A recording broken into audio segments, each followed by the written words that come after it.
Welcome everyone. Today I'll be presenting on investigation and design of a measurement-based electromechanical oscillation mode identification and detection in power grid. I am Fahim Al Hasnain. The other two authors of this paper are Sheikh Zakir Hussain and Shukumar Kamal Aslam. Measurement-based oscillation monitoring systems are becoming popular day by day due to increasing installation of PMU, and it captures higher sampling rate data than SCADA. And also measurement-based oscillation monitoring system has some clear advantage over model-based oscillation monitoring system, such as it can capture real-time events very accurately, and this is far less computationally complex than model-based identification system. In this work, we'll be exploring 5 different measurement-based identification method, and the primary focus of this work are analyzing different oscillation mode identification methods and provide a comparative analysis. So among those 5 methods, the first method is pony analysis, which represents a signal as a sum of complex exponentials and use correlation in data to construct a linear system model to find out the modes, oscillatory modes. Then we move on to eigenvalue relation algorithm, which is also known as ERA. This is based on singular value decomposition of Hankel matrix, and it also offers a selection of reduced order from the singular values without prior information of the system. This is a computationally extensive method due to singular value decomposition. Also, then we move on to the next method, which is matrix pencil algorithm. This is also based on singular value decomposition of Hankel matrix, but the Hankel matrix is built in a different way than eigenvalue relation algorithm. This is also computationally extensive due to singular value decomposition, and it also offers us the reduction of order. Then we move on to non-recursive substance identification. In this method, a Bloch-Hankel matrix is constructed, and then projection algorithm is performed. Then a singular value decomposition on the weighted projection matrix is performed, and then Kalman filter states are estimated, which helps us to find out the system matrix and the modes and the damping ratio. This is also computationally extensive due to singular value decomposition.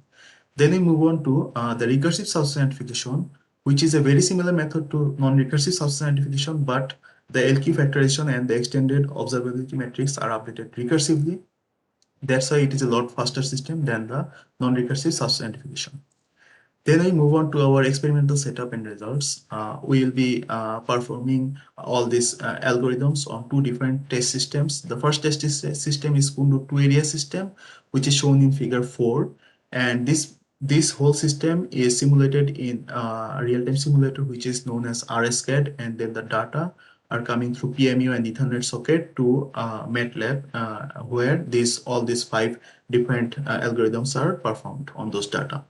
And this method of implementation is shown in figure 3. There will be 2 cases applied on this test system.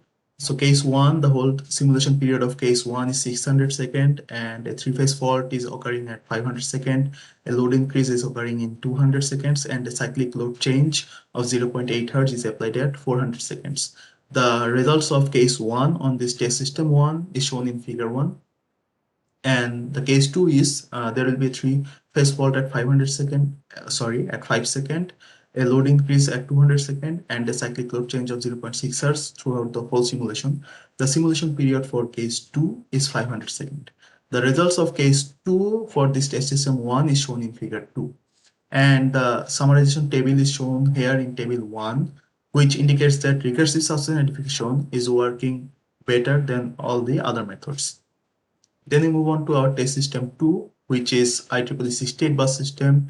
This is a bigger system than the previous system, and this is also implemented in same way as the previous system. And this system and the implementation is shown in figure 8 and figure 7. Similar 2 cases are also performed on this test system, and the result for case 1 on this test system is shown in figure 5, and the result of case 2 on this test system is shown in figure 6. The summarization table is also showing us that recursive substance identification has the better performance among all these methods. To conclude, we can say from our work, we found out that recursive substance identification has better accuracy, and it takes less time than non-recursive substance identification. So we think that it is the better method to identify the oscillatory modes and their damping ratios. Future work will include various control mechanism to improve the damping scenario of these low damping modes, and also will include better methods to differentiate between forced and natural modes. Thank you, everyone. If you have any question, please feel free to send me an email.